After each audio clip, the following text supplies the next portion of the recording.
Comment se préparer au portail du 22/02/2022, deuxième partie. Nous allons maintenant aborder la question de la nourriture. La nourriture pour le corps, la nourriture pour l'âme et la nourriture pour l'esprit. Analysons ces trois nourritures différentes.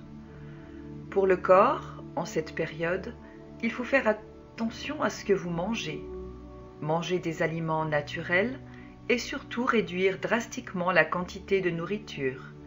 Il faut manger très peu, ceci est un premier élément. Souvent nous mangeons trop mal et trop. Évitez d'acheter certaines choses dans les supermarchés, telles que les boîtes de conserve ou des aliments préfabriqués. Certes, c'est un peu de sacrifice du point de vue alimentaire, mais quand on est habitué, c'est très bien. Je vis maintenant en mangeant presque rien chaque jour et je m'en porte au mieux. Alors qu'avant, j'étais un gros mangeur. Je ne fais plus maintenant de gros repas et c'est un plaisir extrême pour mon corps.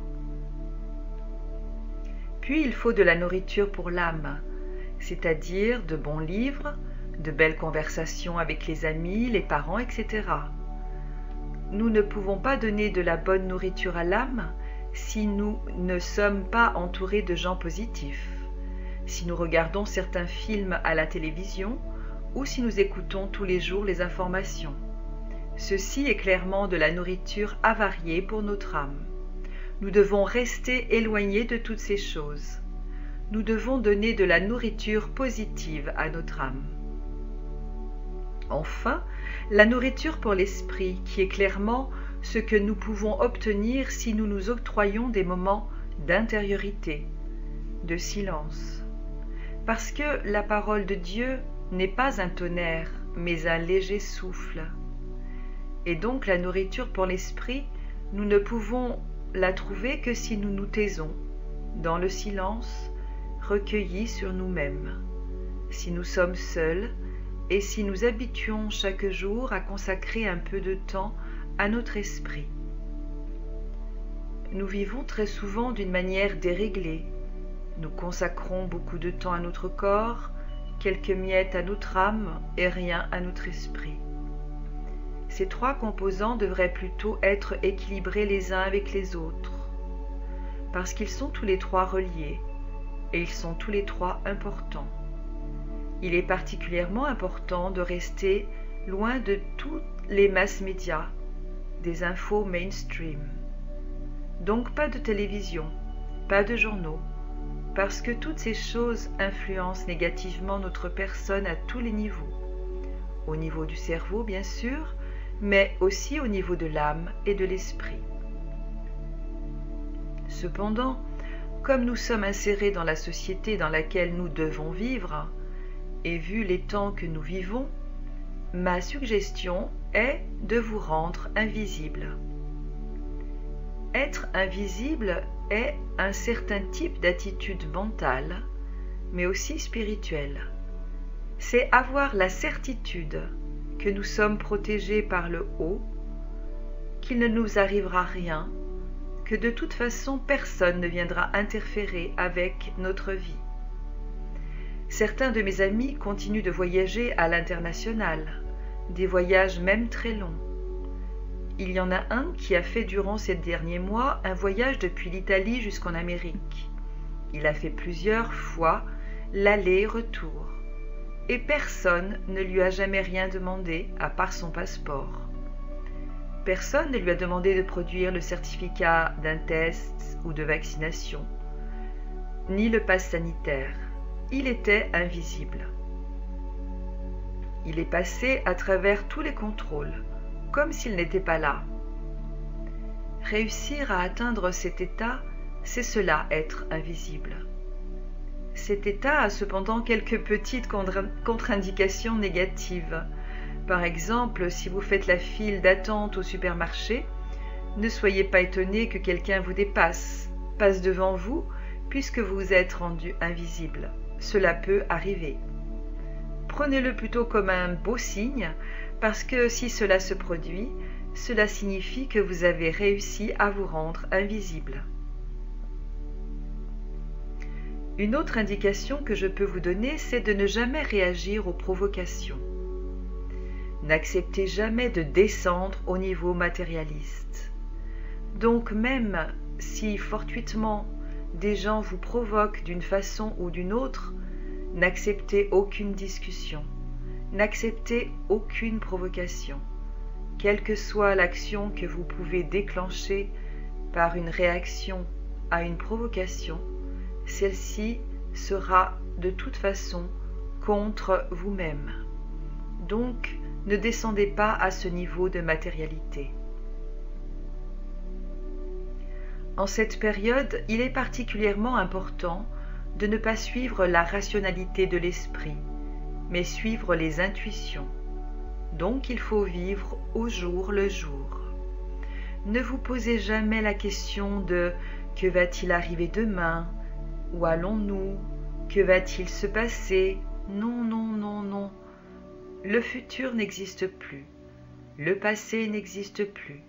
Seul existe le présent. L'important est de rester dans le présent en toute confiance en soi et dans la certitude que là-haut, il y a un Père qui nous aime.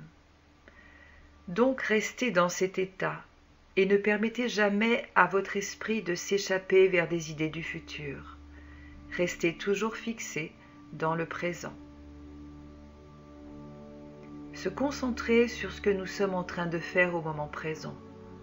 Essayons de faire chaque chose pratique de la meilleure des façons, et c'est ainsi que nous pourrons nourrir notre esprit. Je l'ai dit auparavant, esprit et matière sont la même chose. Donc, bien travailler au niveau matériel signifie bien œuvrer sur le plan spirituel. Mais ceci est possible seulement s'il y a le maximum de concentration sur ce que nous sommes en train de faire à un moment précis et que notre esprit ne fuit pas vers des idées étranges, vers des hypothèses du futur, qui de toute évidence normalement ne se réalisent pas parce que la vie est beaucoup plus créative que notre imagination et elle dépasse donc toujours toute l'imagination que nous avons eue. Cependant, en compensation, nous devons accueillir les intuitions que nous recevons du haut, les suivre et les réaliser dans les plus brefs délais possibles. En faisant tout cela, nous devons utiliser l'amour et la compassion, qui sont deux éléments fondamentaux de cette période. C'est l'attitude globale que nous devons essayer de maintenir pour accéder correctement à ce portail. Et le dernier point, c'est de rester fidèle à la loi universelle. Cette fameuse loi qui nous a été donnée par Jésus, à l'égard de laquelle j'ai également dédié un mini-cours qui s'appelle « Aime ton prochain » de Giampiero Abate. Et que maintenant nous allons relire ensemble cette loi dans sa version originale. Elle dit ceci: aime spirituellement le Seigneur ton Dieu de tout ton cœur, de toute ton âme, avec toute ta constance, avec tout ton esprit, et aime ton prochain comme toi-même.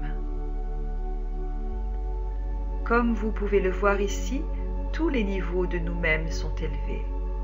Le niveau de l'esprit, de l'âme, du corps. Il faut que l'implication de notre être entier soit totale pour accomplir cette loi. J'espère que ces indications que je vous ai données ont pu vous être utiles. J'espère que nous arriverons tous ensemble heureux, joyeusement à ce portail qui nous attend, que nous devons voir comme un grand cadeau qui descend du haut, une sorte de Jérusalem céleste qui arrive sur terre précisément pour notre salut et le salut global. Je suis sûre que si nous œuvrons bien, nous y arriverons avec une joie extrême. En vous souhaitant à tous un bon travail, Je vous dis, n'oubliez pas de faire la fête et d'être heureux. Merci, au revoir et à bientôt.